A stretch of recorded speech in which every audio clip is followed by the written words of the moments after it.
In 1921, the neighborhood known as Greenwood, located in Tulsa, Oklahoma, was a thriving center for black-owned businesses, so much so that it was referred to as Black Wall Street. That would all change, however, on the afternoon of May 30th when a young black man entered an elevator on his way to use the bathroom. He would be accused of assaulting the white elevator operator, but this manufactured scenario would be used as a spark that when fanned into flames would forever alter the landscape of Greenwood. This catalyst would also come to be seen as part of a more calculated, insidious plot that researchers and historians have pored over for decades, trying to uncover all of the details. I flew halfway across the country to visit the Tulsa Massacre archives housed in the University of Tulsa's McFarland Library to search for my own answers, but the questions just kept piling up. Let's start at the beginning to try and make sense of it all. In 1906, Otto W. Gurley moved to Tulsa in pursuit of a better and more attainable future. He purchased a plot of land in Creek Nation Native American territory a year before Oklahoma would officially become a state. On this land, he first built a boarding house that would carry his name and would lay the foundations for others to come and follow their dreams. By 1914, thousands of black entrepreneurs occupied the streets of Greenwood, generating a sustainable internal economy. Gurley would soon partner with another entrepreneur, John B. Stratford, who became a co-founder of Greenwood and began developing properties immediately. Notably, he was owner of the Stratford Hotel, the largest black-owned hotel in the nation.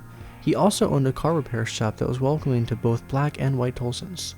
In an equally important parallel, one of the most significant contributing factors drawing people to Tulsa at this time was the abundance of oil, so much so that it would be called the oil capital of the world. Over 65,000 people lived in Tulsa and the surrounding area, creating a blossoming economy where many private taxi and flight businesses arose to provide services for the rich oilmen. One such businessman was Simon Barry, who by 1917 had used some of the profits to train young black mechanics and also assisted in founding a bus service for blacks who weren't allowed to use the city's white-only services.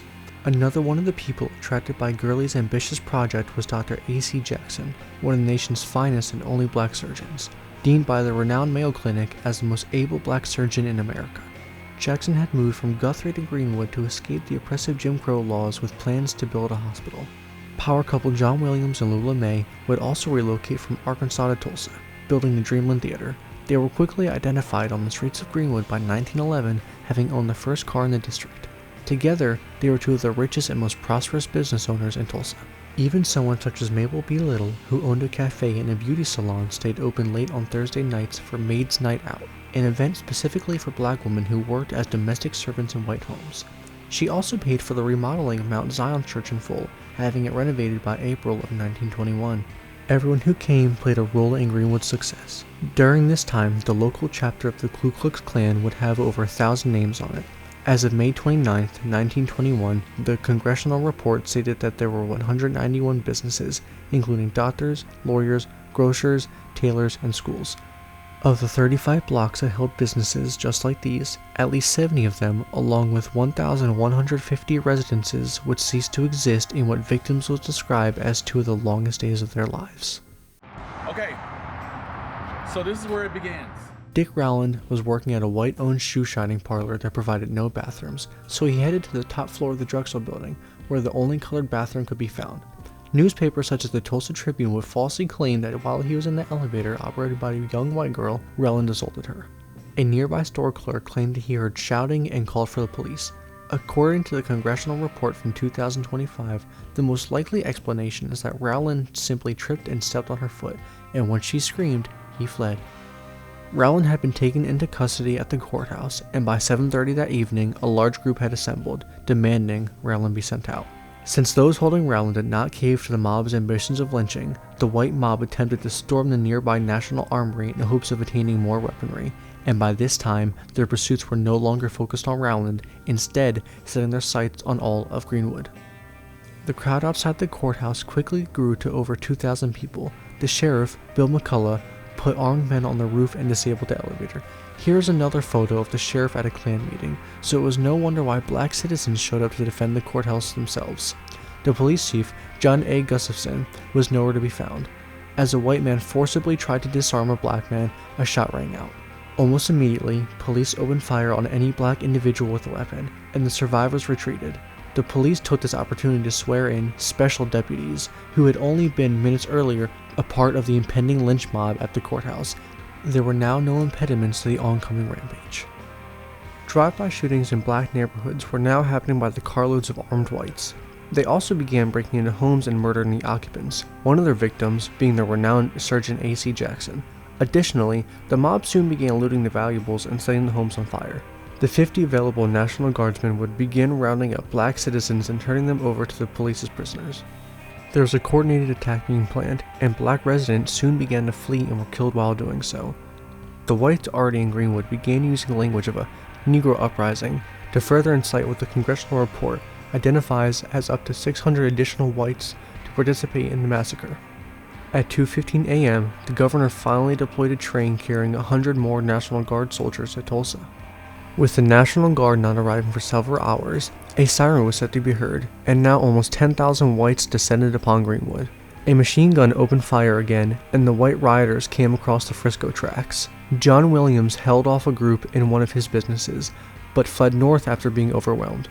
His Dreamland Theater, as well as his other businesses, would be burned. It was around this time that up to 6 airplanes had been deployed, which began dropping incendiary devices on buildings, not just setting fire to buildings, but becoming so hot the bricks melted, as seen on this rebuilt facade on Greenwood Avenue. The National Guard arrived at 9:15 a.m., but did not immediately engage. Several accounts and photographs show some of the troops just simply standing around and observing the chaos from afar.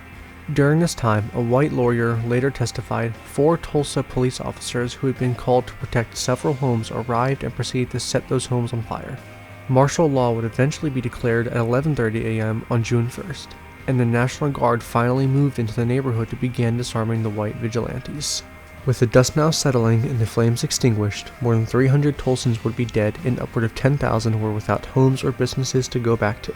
Several black citizens would be conscripted to dig mass graves at Oak Lawn Cemetery. Greenwood would soon begin to build again, eventually restoring some of its former glory, though without anyone being held accountable for murder. Tate Brady, a prominent businessman and admitted Klansman, had been put in charge of the commission to assess property damage, guaranteeing no property or business owner would be reimbursed for their losses. The neighborhood would be irreparably fractured. In the months following the massacre, the Tulsa Klan chapter doubled in size to roughly 2,000 members. It's as if the massacre had been used as an initiation. Klan meetings would happen in Brady's home, a home that was modeled after Confederate General Lee's mansion. Their numbers grew so large that they would finally build a meeting house in what was referred to as a cavern in downtown Tulsa. Some of the people who returned to Greenwood to rebuild would then be a part of the second destruction, such as Mabel B. Little. Her flower shop was once again demolished in the 1970s by the same negligent government that allowed it to be destroyed 50 years earlier. But this time, it was to build a highway straight through Greenwood. So, where do we go from here? This is Chief Amushan, testifying before Congress. He is the grandson of massacre survivors, a member of the Mass Graves Oversight Committee, and an authority on reparations. Here he is talking about one of the horrific mass graves unearthed in Oak Lawn Cemetery. As a member of the Mass Graves Oversight Committee, I stood in that trench with 12 coffins we uncovered. The remains in the trench were not embalmed, and the death certificates were not even signed by a medical examiner. The document stated that Tulsa County paid Stanley McCune Funeral Home to bury 16 bodies in the city cemetery. The report states that 4 of the 16 bodies placed in the mass grave were badly burned, and one was that of a stillborn baby. I went to see Chief give a talk at Meadow Goldmack, a local shop in Tulsa, to hear his views on moving forward. Reconciliation is a scam. Don't you have to reconcile before you reconcile? It implies that we've already done this before, and we did not. Everything. That's what reparations should look like. Everything. You shouldn't have to piecemeal it. An announcement was made by the city several months before Chief's talk that established a $105 million fund called the Road to Repair for the ancestors of survivors. It aims to address housing, land development, and business grants. If this fund is managed properly, it could go a long way towards economic justice. But if the history of Black Wall Street has taught us anything, skepticism is warranted. There are 2 paths that the city can now take. A new greener pasture that involves true reform, reconciliation, and reparations, or the other path that Chief describes as into a pasture of lies. No matter the outcome, No amount of money can replace what has been generationally lost, and that is why the Tulsa Massacre will always remain a debt unpaid.